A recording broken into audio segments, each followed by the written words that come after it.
کی گھیٹیاں کھول دیں. عورت و مرد دونوں کی قبر اور ان کا طریقہ دفن یکساں ہیں. البتہ عورت کی قبر پر دفن کے وقت پردہ کرنا مستحب ہے. عورت کو جب دفن کیا جا رہا ہے تو اس کو اوپر پردہ، جیسا کہ میں جنت البقیع سعودی عرب میں دیکھا ہوں کہ جب عورت کو دفن کیا جاتا ہے تو اس پر کپڑا اوپر سے پکڑ لیا جاتا ہے. افراد خاندان اندر اتر کے اس کو دفن کیا کرتے ہیں تاکہ کوئی نہ دیکھ سکے. کوئی غیر محرم کی نظر اس پر نہ پڑی جائے. تو عورت کی قبر پر دفن کے وقت پردہ کرنا مستحب ہے، یعنی اگر نہیں بھی کرتے ہیں تو ہو جاتی ہے، مستحب ہے، ثواب ملے گا وہ کرنے سے.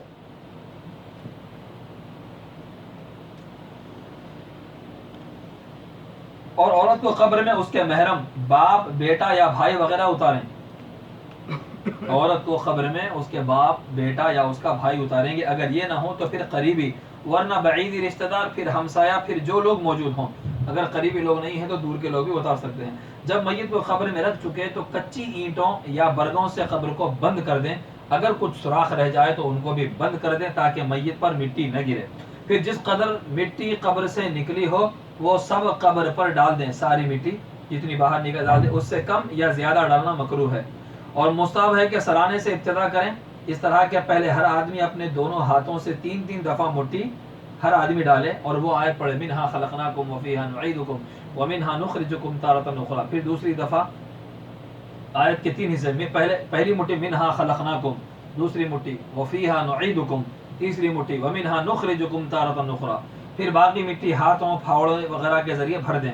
مٹی ڈال چکنے کے بعد مستحب ہے کہ قبر پر پانی چھڑکیں اور کچھ دیر قبر کے پاس ٹھہرے رہیں. قرآن شریف، درود وغیرہ بھی پڑھیں. میت کو تلقین اور اس کے لیے دعائے خیر کریں.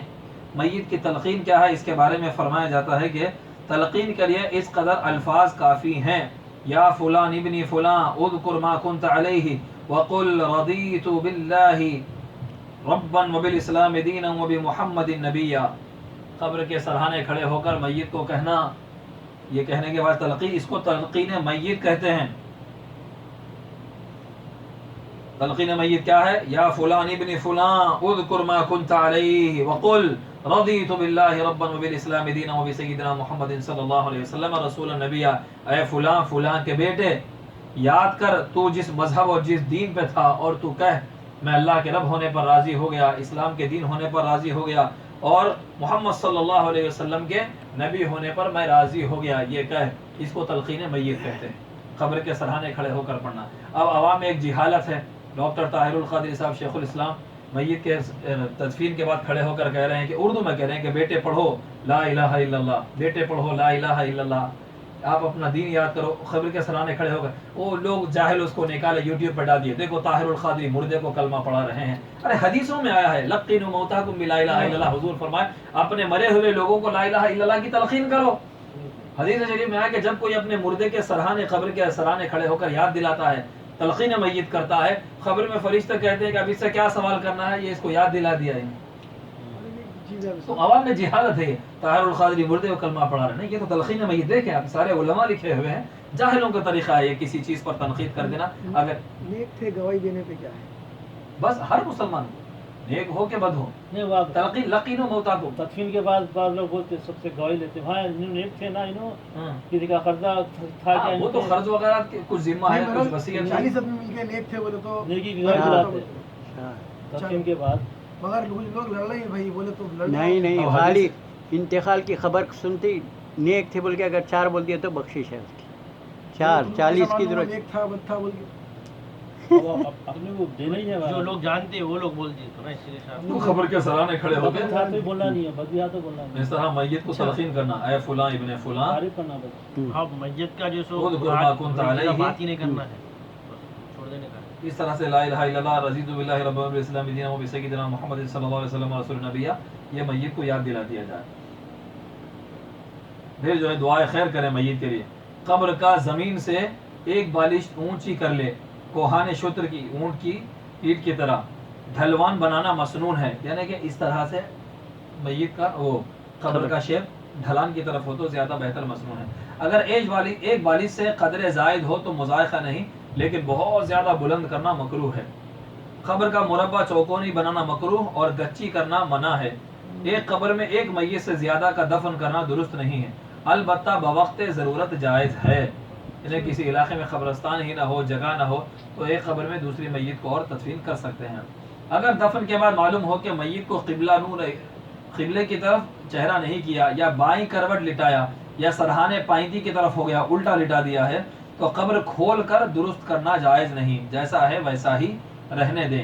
ہاں مٹی ڈالنے سے قبل معلوم ہو تو درست کر لیں۔ بغلی بند کر دیے تھے، مٹی ڈالنے سے پہلے بولے ارے بھائی الٹا کہیں لٹا ہے، کوئی آ کے بولے کیسا لٹا ہے، لوگ بولے کہ ہم ایسا لٹا ہے، معلومات نہیں تھے ان لوگوں کو، تو نہیں کھولو، پھر مٹی ڈالنے سے پہلے اس کو درست کر سکتے ہیں۔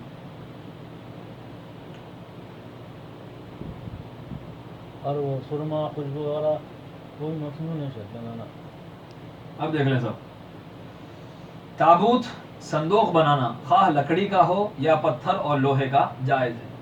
یہاں تو وہی ہے، یہاں پہ وہی مسئلہ ہے۔ اس سے پہلے سوالات میں آیا تھا، صندوق میں دفن، میں بولا بغداد شریف میں بھی دیکھا ہوں، عراق میں بھی کوئی طریقہ ہے۔ ابھی ایڈ کرے بغداد شریف میں بول رہے ہیں۔ اس دور میں کہاں صندوق تھے؟ اجی تھے بغداد شریف میں ہوتے صاحب۔ اب بھی انڈیانا میں جو ہے مٹی میں مٹی ملاتے، انڈیانا میں، انڈیا، ہاں انڈیانا میں بغداد میں بول رہا ہوں سب، میں عراق میں دیکھا، میں صندوق میں اتارتے وہاں پہ میت۔ پرانے تابوت صندوق بنانا خواہ لکڑی کا ہو یا پتھر و لوہے کا جائز ہے، خصوص جبکہ زمین نرم یا ریتیلی ہو اور قبر صندوقی بھی نہ بن سکے۔ عورتوں کے لیے تو ہر حال میں تابوت بہتر ہے کہ اس میں پردہ ہے۔ جب میت کو تابوت میں رکھ کر دفن کرنا چاہیں تو سنت ہے کہ اس کے اندر مٹی بچھا دیں، تابوت کے اندر پہلے باکس کے اندر مٹی ڈال دیں، اور اوپر کے تختے کو بھی اندرون کی جانب مٹی سے لیس دیں کہ لحد کے جیسی بن جائے۔ میت کا کسی پرانی قبر میں دفن کرنا منع ہے جبکہ پہلا شخص گل کر مٹی نہ ہو گیا ہو۔ اگر ایسی ہی ضرورت ہو تو پہلے شخص کی ہڈیاں ایک طرف جمع کر کے دوسرے کو دفن کر دیں، یعنی کہ قبر کھودے، باڈی تو گل گئی اس کی ساری، لیکن ہڈیاں ہیں تو اس کو جمع کر کے ایک کونے میں اس کو دفن کر دینا چاہیے۔ اگر جمعہ سے پہلے انتقال ہوا ہو تو میت کو جمعہ کے انتظار میں روکنا مکروہ ہے، یعنی کہ چہارشنبے کو جمعرات کو انتقال ہوا تو بولے کہ نہیں جمعے کے دن نماز پڑھیں گے، لوگ زیادہ رہتے ہیں، تو ایسا روکنا میت کو مکروہ ہے۔ میت کا رات میں دفن کرنا مکروہ نہیں، البتہ دن میں بہتر ہے۔ کافروں اور عورتوں کا قبر میں اترنا منع ہے، کوئی غیر مسلم کسی کی قبر میں نہیں اترے گا، اور اسی طرح لیڈیز کو بھی تدفین کے وقت قبر میں اترنے کی اجازت نہیں ہے۔ اہل میت کو میت کا چہرہ دکھلانا جائز ہے اگرچہ میت کو قبر میں رکھ دیے ہوں۔ ہال میں رکھے بعد نہیں دکھانا، ہاں؟ ہال میں رکھے بعد نہیں دکھانا۔ نہیں دکھا سکتے ہو، دکھلانا جائز ہے۔ پہلے فیملی زوجہ مر جائے تو شوہر کو اس کا چہرہ دیکھنا جائز ہے، اور کپڑے کے اوپر سے ہاتھ لگانا اور جنازہ اٹھانا بھی درست ہے۔ بعض لوگ کپڑے کو بھی ہاتھ لگانا نہیں دیتے، جیسا کہ اس سے پہلے بولا، کپڑے کے اوپر سے، شوہر کو جائز نہیں ہے دیکھنا، بیوی مر گئی تو۔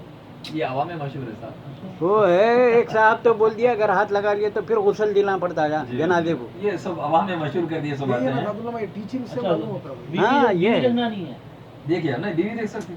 وہ دونوں- زوجہ مر جائے تو شوہر کو اس کا چہرہ دیکھنا جائز ہے، اور کپڑے کے اوپر سے ہاتھ لگانا اور جنازہ اٹھانا بھی درست ہے۔ زوجہ بھی اپنے شوہر کا چہرہ دیکھ سکتی ہے۔ عورت کی میت کا کار پرداز موت کے وقت اس کو جنازے پر رکھنے تک عورتیں ہوں گی، پھر جنازہ اٹھا کر دفن کرنے تک مرد ہوں گے۔ کیا ہے کہ یہاں تو اپنے شوہرہ نہیں دیکھے بیوی کا۔ نہیں، غلط ہے نا، ان کو تو اسلام اجازت دیا، اب دیکھیں اب نا، حسرت ہوں گی، اب یوسف بولے بھائی کی تو بیوی مر گئے تو دیکھو سلامہ، اس لیے کہ بھائی وہ شوہر کا خیال چلا جاتا پھر اپنی حیات زندگی میں۔ کوئی نہ جاتا۔ مسئلہ یہ ہے اب کہ یہ چاروں uncontrollable روتے ہیں لوگ، یہ ہاتھ بہت لگاتے ہیں، authentic اٹھتے کتاب ہے ہیں، ہماری۔ اس لیے بولتے ہیں کہ یہ بھائی مسئلہ جتنی بھی جلدی نہیں، موتا کو مسئلہ لے کے بھی چلے۔ کوئی مسلک وسلک کا جھگڑا نہیں ہے، یہ شریعت ہے کی نا بات بھائی، ہے۔ اپنے موتا کو رکھ دیں گے آپ اس کے حضور منع فرمائے ہیں، کوئی حدیث ایسی؟ یہ تو دیدار کا رکھنا، ایسا کہ لپٹو نہ شوہر کو چہرہ وہ دکھا بھی کرتے دینا، ہیں بھائی لوگ، اگر آپ دیدار کرو گے تو چہرہ لپٹنا دکھا شروع کر دینا، دیں۔ چہرہ دکھا دینا۔ یہ ہے اپنے پاس پرابلم، یہ ہے اپنے پاس نہیں، لوگوں کو اور جا کے دیکھو گے تو پہلا ہاتھ دوسری بات یہ ہے سب چیزیں اپنے کو صحیح معلومات ہوتی تو کتاب پڑھنے کی ضرورت ہی کیا ہے؟ بسم اللہ الرحمن الرحیم۔ یہ صحیح ہے عورتوں کا معلومات۔ جنازے کے ساتھ چلنا، قبر پر جانا، میت کو قبر میں اتارنا اگرچہ کہ عورت ہی کی میت ہو منع ہے۔ عورتیں جنازے کے پیچھے نہیں جا سکتی، اور عورتیں میت کو قبر میں نہیں اتار سکتی۔ اور اگر کوئی حامل عورت مر جائے اور اس کے پیٹ میں بچہ زندہ معلوم ہو تو پیٹ کو چاک کر کے اللہ بچے کو نکال لیا جائے گا، اور اگر بچہ زندہ نہ ہو تو پھر پیٹ چاک کرنا یا کسی جاہلانہ رسم کو عمل میں لانا منع ہے۔ میت کے بدن یا کفن پر کافور یا سیاہی سے کچھ لکھنا یا کوئی چیز لکھ کر قبر یا کفن میں رکھنا نہیں چاہیے، البتہ بغیر سیاہی کے انگلی سے پیشانی پر بسم اللہ الرحمن الرحیم، یعنی کہ بعض لوگ پین سے یا کوئی ٹاٹو کی طرح وہ لکھ کے ڈالتے ہیں، وہ منع ہے فرمایا۔ منع ہے، وہ بالکل منع ہے ایسے کام۔ ارے مسلمان آدمی- اور سینے پر لا الہ الا اللہ محمد رسول اللہ لکھنا جائز ہے انگلی سے۔ اچھا اچھا بات ہے، چادر ڈال دیتے ہیں جی وہ کچھ کل میں طرف کہتا ہے یا چادر کچھ ڈالتے ہیں نا صاحب، وہ پاؤڈر جو ڈالتے ہیں اس کو کیا بولتے ہیں؟ ابیر سندل کا ابیر سندل، ابیر وغیرہ، ہاں ابیر ڈال کر اس کے اوپر لکھتے ہیں کلمہ، جائز ہے۔ عورتوں کے جنازے پر بانس کی پٹیاں یا کسی درخت کی شاخیں لگا کر اس پر چادر ڈال دینا چاہیے۔ جنازے کے ساتھ آگ کی قسم کوئی چیز لے جانا مکروہ ہے۔ نماز جنازہ پڑھے بغیر لوگوں کا جنازے کو چھوڑ کر چلے جانا منع ہے۔ اگر کسی مسلمان کا کوئی عزیز حالت کفر میں مر جائے تو اس کی تجہیز و تکفین مسلمانوں جیسی نہیں کرنی چاہیے، بلکہ اس کو کسی نجس کپڑے کی طرح دھو کر ایک کپڑے میں لپیٹا جائے اور گڑھا کھود کر اس میں ڈال دیا جائے گا۔ مسلمانوں کی طرح عزت و تقریب کے ساتھ عود لوبان جلا کے وہ احترام کے ساتھ اس کی تدفین نہیں ہوگی۔ اگر کوئی مسلمان مرتد ہو گیا نعوذ باللہ تو اس کو بے دھوئے اور بے کپڑا لپیٹے گلے میں ڈال دیا جائے۔ اسلام پہ تھا، کافر ہو گیا، مرتد ہو گیا تو اس کو ویسے ہی دفن کر دیا جائے گا۔ جب قبر میں مٹی پڑ جائے تو پھر اس کے بعد بلا ضرورت شدید قبر کا کھولنا یا میت کا قبر سے نکالنا جائز نہیں۔ قبر پر بیٹھنا، سونا، چلنا، کھڑا ہونا، پیشاب پاخانہ کرنا اور قبر سے سبز گھاس کا کاٹنا مکروہ ہے۔